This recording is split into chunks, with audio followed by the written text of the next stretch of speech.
오늘의 큐티 말씀은 마태복음 8장 1절부터 13절입니다. 정결함과 부정함의 경계를 허무는 복음. 먼저 앞뒤 문맥을 살펴보겠습니다. 마태복음 5장부터 7장을 산상수훈이라고 합니다. 예수님께서 산 위에서 제자들에게 주신 교훈이라고 합니다. 8장 1절에 보면 예수님께서 산 위에서 내려오십니다. 산상수훈의 내용과 동일한 문맥을 가진 말씀이 누가복음에 나오는데 평지에서 설교를 하셨다고 해서 평지 설교라고도 불립니다. 산상수훈의 마지막 부분인 마태복음 7장에서는 공동체 속에서 판단, 비판하지 말 것과 기도에 대한 가르침, 그리고 율법과 예언서의 최고의 정점인 황금률, 예수님과 함께하는 좁은 길과 좁은 문, 그렇게 살아가는 자들은 말씀에 순종하는 자들인데 반석 위에 모래 위에 집을 짓는 건축자를 예로 들어서 설명하고 있습니다. 예수님께서 산 위에서 내려오셨습니다. 예수님께서는 이제 많은 사람들의 질병을 치유하시는데 정결함과 부정함의 경계를 허무시고 그들에게 다가가셔서 치유하시고 회복시키심을 볼 수 있습니다. 그리고 주목해서 볼 것은 유대인과 이방인의 경계까지 허무십니다. 바로 복음으로, 말씀으로 그 경계를 허무십니다. 그래서 복음에는 소외된 사람이 없습니다. 이 또한 우리가 복음을 전해야 할 의무이기도 합니다. 1절부터 4절은 나병 환자를 치유하시는 예수님, 5절부터 13절은 백부장의 하인을 고치시다. 1절에 보면 예수님께서 산에서 내려오셨습니다. 그러자 많은 사람들이 예수님을 따랐습니다. 예수님께서 온 갈릴리에 두루 다니시면서 그들의 회당에서 가르치시고 천국 복음을 전파하셨습니다.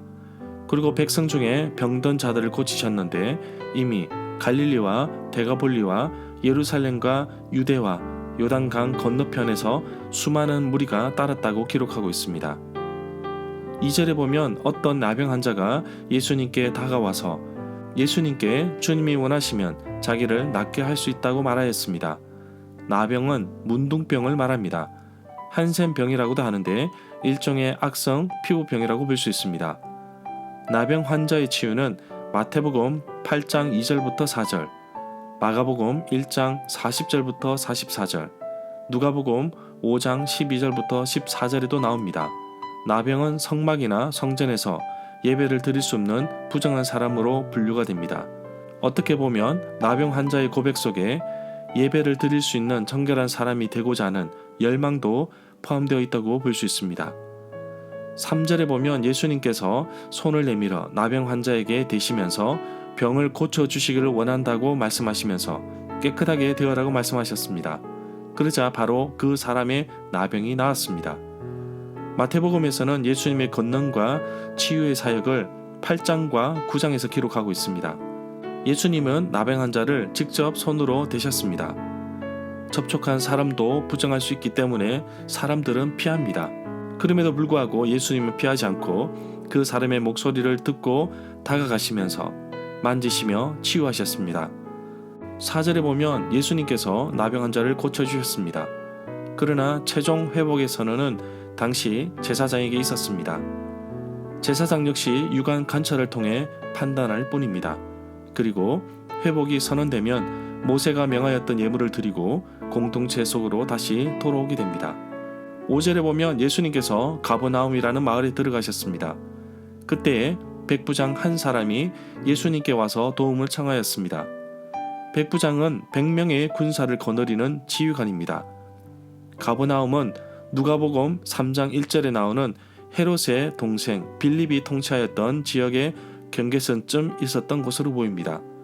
그렇게 본다면 이 구절에 등장하는 백부장은 유대인이 아니라 로마 군인, 장교로 볼 수 있습니다.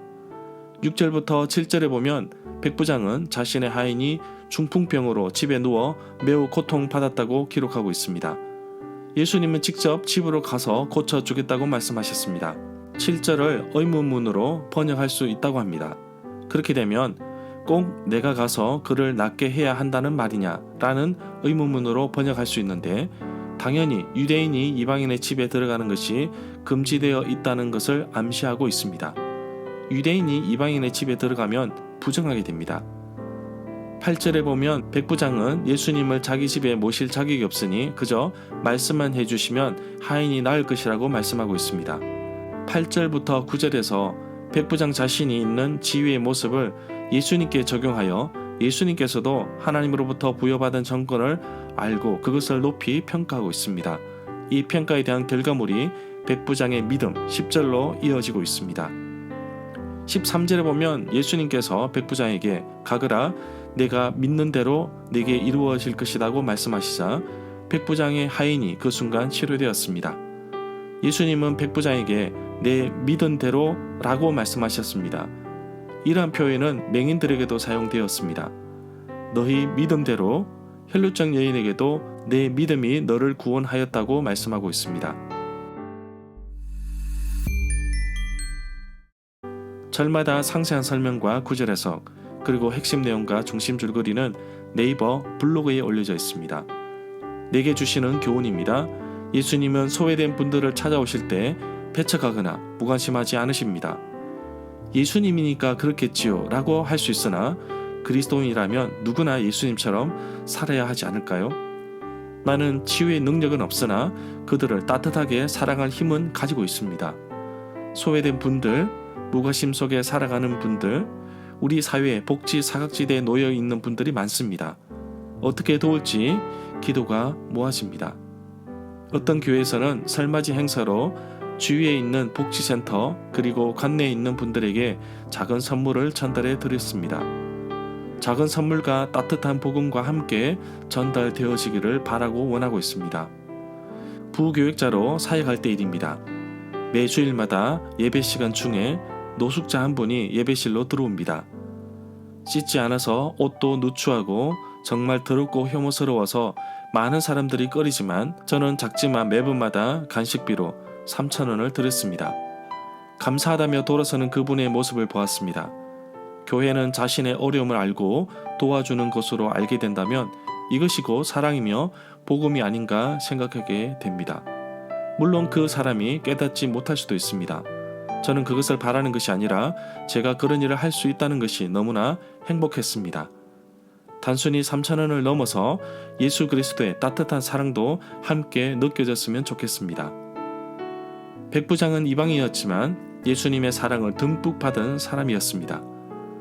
구원을 자기 민족에게만 허락된 것이라고 생각했던 유대인들에게 이 사건은 이방인들에게도 구원이 허락되었다는 놀라운 복음의 소식입니다. 그 이방인 가운데 나 자신이 포함되어 있어서 감사하고 또 복음이 필요한 자들에게 전할 수 있어서 감사합니다. 올 상반기 여러 교회에서 전도 훈련을 준비하고 있습니다. 여러분 잘 정착될 수 있도록 기도를 부탁드립니다.